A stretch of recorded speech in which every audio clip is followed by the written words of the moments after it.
दादा के घर परिवार के रो रो कहता ले अरे के कराही रोवले अरे गंगा जी बढ़िया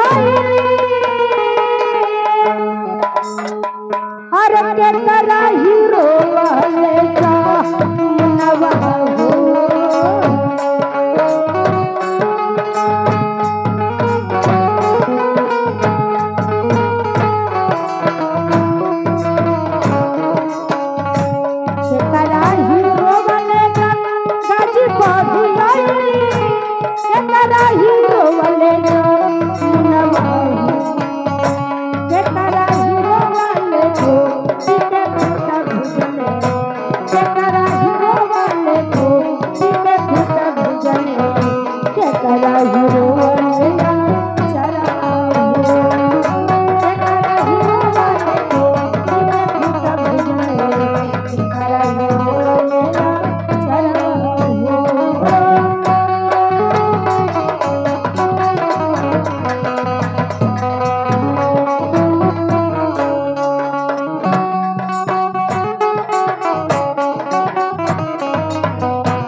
दादाजी की दूसरी बहू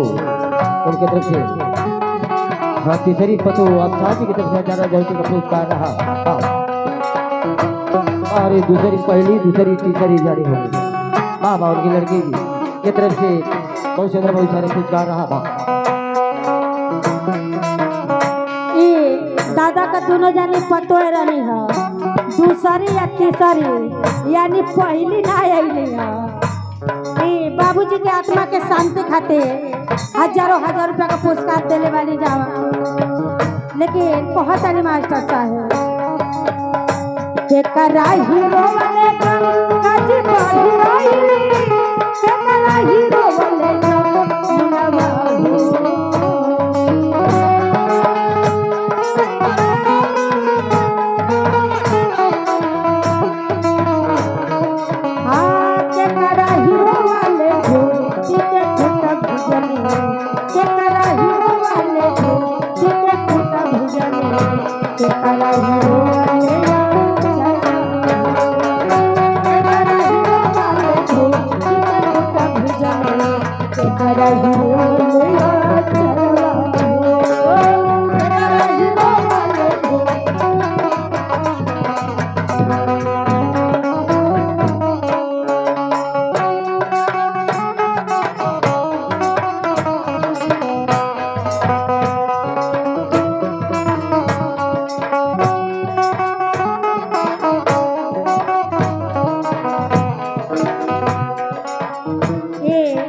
दादा का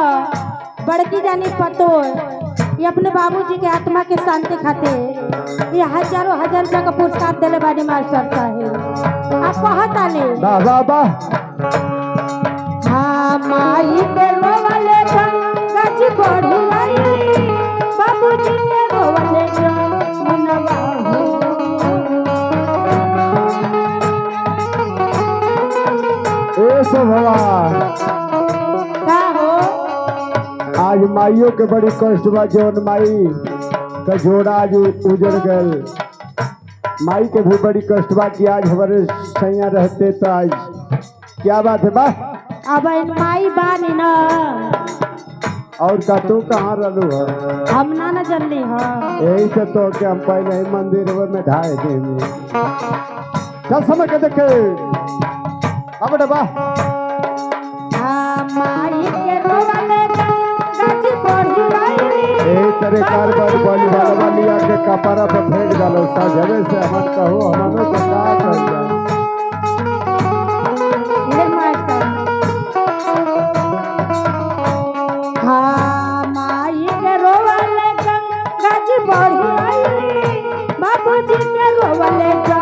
मुनवा हो भैया के रोवले जी के खूटा भिजले भैया के रोवले जी के खूटा भिजले बहिनी के रोवले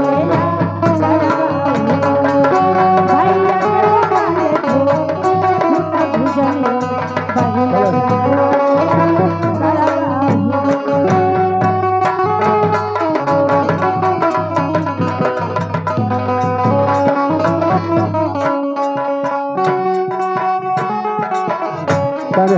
देख हमारे प्रधान पद के प्रत्याशी हमारे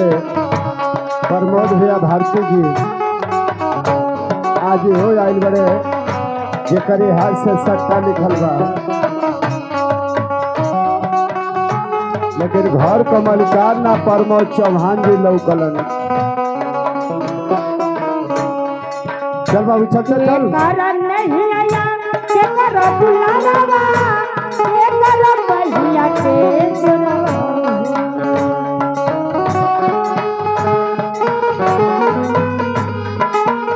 प्रमोद भैया खाना भेजवा दे जा ये नाच वालन के 5-7 लोगन के लेकिन टाइम न है, ड्रामा वाले हमारे तैयार हैं, सभी माता बहन भैया बाबू लोग बैठे हैं नाटक ड्रामा के लिए, तो 5 मिनट का समय लेते हुए भोजन भेजवा दें। ये देखा जौन दादाजी ये दुनिया के छोड़ के चल गई वाले वही दादा का पोता, वही दादा का पोता उनके तरफ से ये हजारों हजार रुपया का पुरस्कार ये अपने दादा के आत्मा के शांति खातिर ये हजारों हजार रुपया का पुरस्कार देने वाले के कारण नहीं आया के करो दुलावा के करो भैया के जोरवा।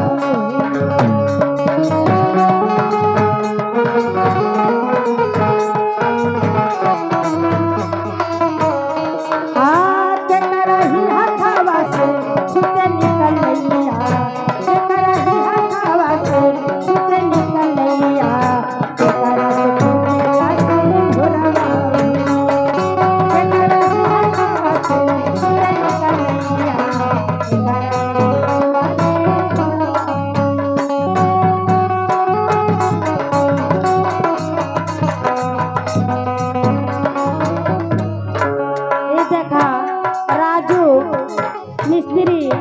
बोरिंग करे वाले समरसेबुल का कि बाबूजी के आत्मा के शांति खातिर ये हजारों हजार रुपया का पुरस्कार देने वाले, लेकिन मास्टर साहब माई के नहीं आया बाबू के दुलावा भैया के हथावा के